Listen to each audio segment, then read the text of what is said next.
자, 제가 프로그램 시작할 때 말씀드렸던 것처럼 요즘 수도권 광역 급행철도 GTX 이 사업이 구체화되면서 다시금 부동산 시장에 좀 관심을 모으고 있습니다. 오늘 이 부분 좀 자세하게 정리해 주시죠. 네, 말씀드린 대로 GTX가 굉장히 좀 뜨거운 이슈로 떠오르고 있죠. GTX는 세 가지가 있습니다.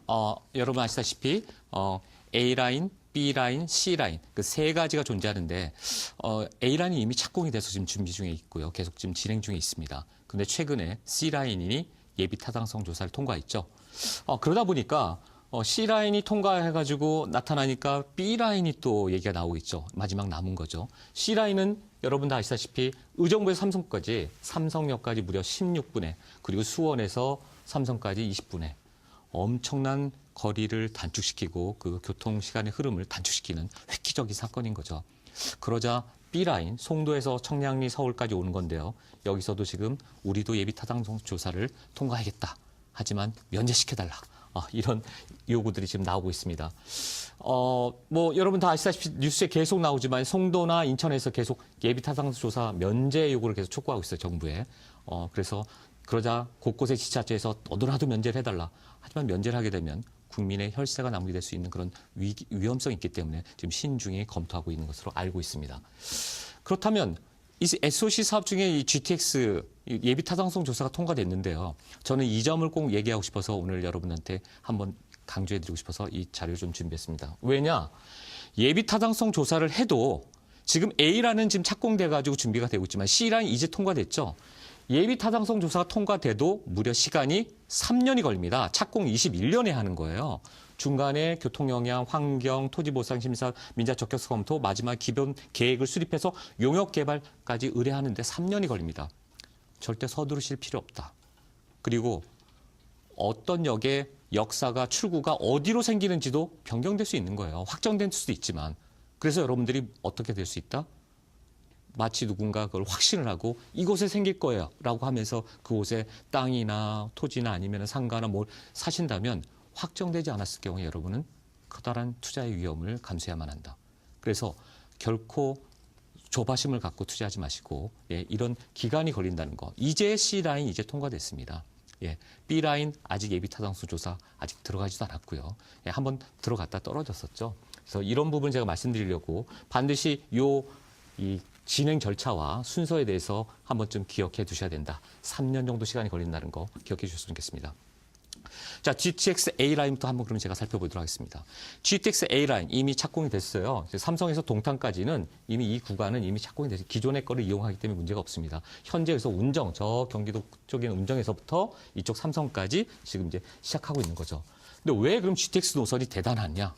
시속이 얼마죠? 180km에서 200km까지. 어마어마한 속도로 그동안 일산에서 서울역까지 14분, 그다음에 동탄 삼성까지 19분. 10여 분 때 여러분 삼성역에서 동탄까지 100km로 막히지 않고 자동차를 타고 가도 1시간이 훌쩍 넘습니다. 1시간 15분, 20분 걸려요. 근데 거기를 19분 만에. 그리고 저기 일산에서 서울역 들어오는데 얼마나 또 많이 막힙니까? 근데 14분 만에. 획기적인 거죠. 이래서 부동산이 들썩이는 겁니다. 이게 광역 급행철도이기 때문에 굉장히 많은 출퇴근뿐만 아니라 평소에도 조그마한 어떻게 보면 미니 KTX, 서울 도심과 경기도를 연결시키는 미니 KTX 같은 대단히 호재 중에 호재이기 때문에 기억하셔야 된다는 거. 사업비가 무려 거의 2조 9천억. 그러니까 총 사업비로 말하면 거의 한 5조가량 각각의 라인들이 그 정도로 많이 소요가 되는 그런 대형 국책 사업입니다. 자, 이번에 나온 C 노선 어떻습니까? 자, 의정부에서 삼성까지 무려 13분. 엄청난 거죠. 요 도심까지 오는데 여러분 생각해 보세요. 의정부에서 그 강변 고속도로 타고 와가지고 삼성까지 오는데 1시간 이내에 올 수 있습니까? 말도 안 되죠. 1시간 반, 2시간 걸릴 때도 있고요. 근데 거기를 14분 만에 금정에서 삼성까지 또 이 도로가 어떤 도로들입니까? 이 철도가 경기도 남부에서 북부까지 그리고 도심을 관통하는 양재와 삼성동과 청량리까지 쭉 관통하는 실로 어마어마한 정말 굉장한 획기적인 어떤 철도인 거죠. 그래서 요거는 특히나 강남을 통과하기 때문에 더더욱 사람들의 주목을 받고 있습니다. 양재, 삼성, 청량리까지 쫙 이어지는 거죠. 남북을 관통하는 그런 철도입니다.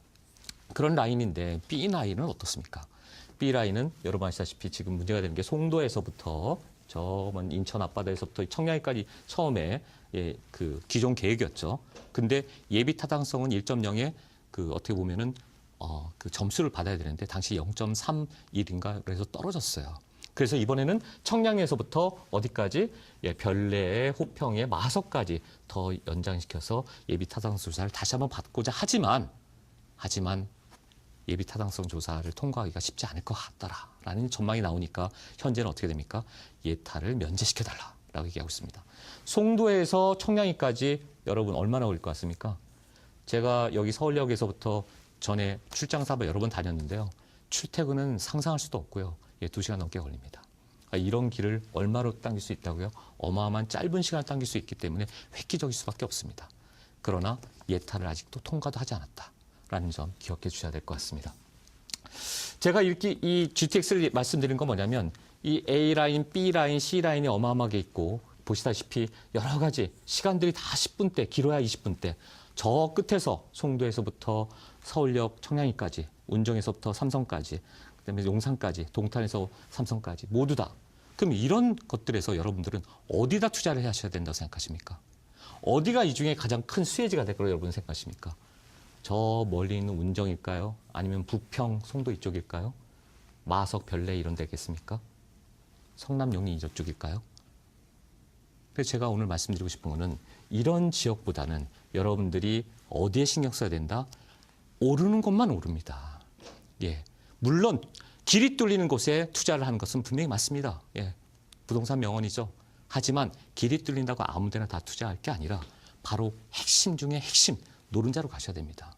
그중에서도 여러분 투자금에 맞는 곳을 찾으셔야 되는 거고 그럴수록 여러분들은 전문가한테 상의하시고 한번 같이 고민해 보셔야 된다는 거죠. 바로 이런 에리어 아닌 거죠. 예를 들면 청량리라든가 삼성동, 수서, 양재, 용산, 서울역 다 뭡니까? 서울역 같은 경우는 12개의 노선이 겹쳐지는 곳입니다. 12개예요, 12개. 12개의 라인들이 이곳에 다 종착역으로 몰리는 거예요. 이쪽에 어마어마한 환승센터 되는 거죠. 삼성역 마찬가지죠. 복합 환승센터 생기는 거죠. 청량리도 벌써 GTX만 하더라도 벌써 2개의 라인이 겹쳐지는 곳이고 곳곳에 겹쳐지는 곳이다. 용산은 말할 것도 없고. 그렇다면 이 중에서 어디로 가야 될 거냐. 제가 그 부분은 뒤에서 설명드리도록 하겠습니다. 제가 결론적으로 이제 말씀드리면 지금 나라에서 좀 SOC 사업을 계속 추진하고 있어요. GTX 말고도 도로, 항만이라든가 기타 여러 가지 부동산의 경기를 부양할 수 있는 것. 바로 일자리 창출과 경기 성장률을 높이기 위한 정부의 어떻게 보면 마지막 카드나 다름없습니다. 이번에 재정부도 다 바뀌고 기획조정실 바뀌고 장관도 바뀌고 막 바뀌었죠. 다 뭐죠? 경기 부양을 위해서 일자리 창출, 경기 침체 더 이상 안 되고 지금 고용 창출 더 해야 되는 거고 성장률을 끌어올려라. 지금처럼 2.4%라는 말도 안 되는 성장에서 더 떨어지면 정말 극단으로 떨어지는 거죠. 마치 나중에 국민들도 표심을 잃게 되기 때문에 이런 부분에서 지금 정부가 드라이브를 걸고 있고 그런 도로 항만 여러 가지 중에서도 여러분은 GTX를 기억해야 되고 그중에서 GTX나 이런 SOC 개발 사업들은 반드시 내년에 부동산에 긍정적인 영향을 미칠 거라는 것을 꼭 기억하셔야 되는 겁니다. 아무리 뉴스에서 지금 하강 국면이니 조정 국면이 아니라는 거죠. 나오는 뉴스들을 보면 분명히 내년 상반기부터는 다시 또 정상적으로 가격이 상승하고 부동산은 활기를 띨 것이라는 거. 아까 말씀드린 대로 그럼 GTX 중에서도 그 라인들이 지나가는 곳에서도 어느 지역에 어떻게 투자를 해야 될 것인가. 굉장히 중요합니다. 청량이면 도대체 어디냐. 전농동 8지역이냐 9지역이냐 미주 아파트냐 수서 삼성이면 어디냐 이런 동양 어떤 아파트냐. 여기에 대한 상세한 것들은 세미나 때 제가 다시 한번 짚어가면서 여러분한테 말씀드리도록 하겠습니다. 마지막으로 제가 말씀드리고 싶은 거는 많은 기자들과 투자자들이 미국의 유명한 투자자 워렌 버핏에 물었습니다. 우리가 돈을 벌고 싶은데 어떻게 해야 되나요? 그때 워렌 버핏이 얘기했죠. 당신이 투자에 성공하고 싶다면 군중의 정반대편에 서라. 군중 심리에 의해서 좌지우지 따라가지 말고 우할 게 아니라. 마찬가지죠. 굉장히 중요한 명언이죠. 대답이었습니다. 주식시장도 패닉에 빠질 때 성공하는 투자자들은 그때 들어갑니다. 부동산도 마찬가지고요. 뉴스가 좀 아무렇게 나오고 거래가 절벽이라고 나오고 이런 때일수록 오히려 좋은 물건들은 급매물로 나오는 거고요. 이런 때일수록 여러분은 직감과 주관을 가지고 현명한 판단하에 투자를 하시는 그런 타이밍이라고 저는 말씀드릴 수 있습니다. 여러분 시청자 여러분들의 현명한 판단과 투자를 할 때 바로 그 곁에 제가 항상 함께 있도록 하겠습니다. 이상입니다.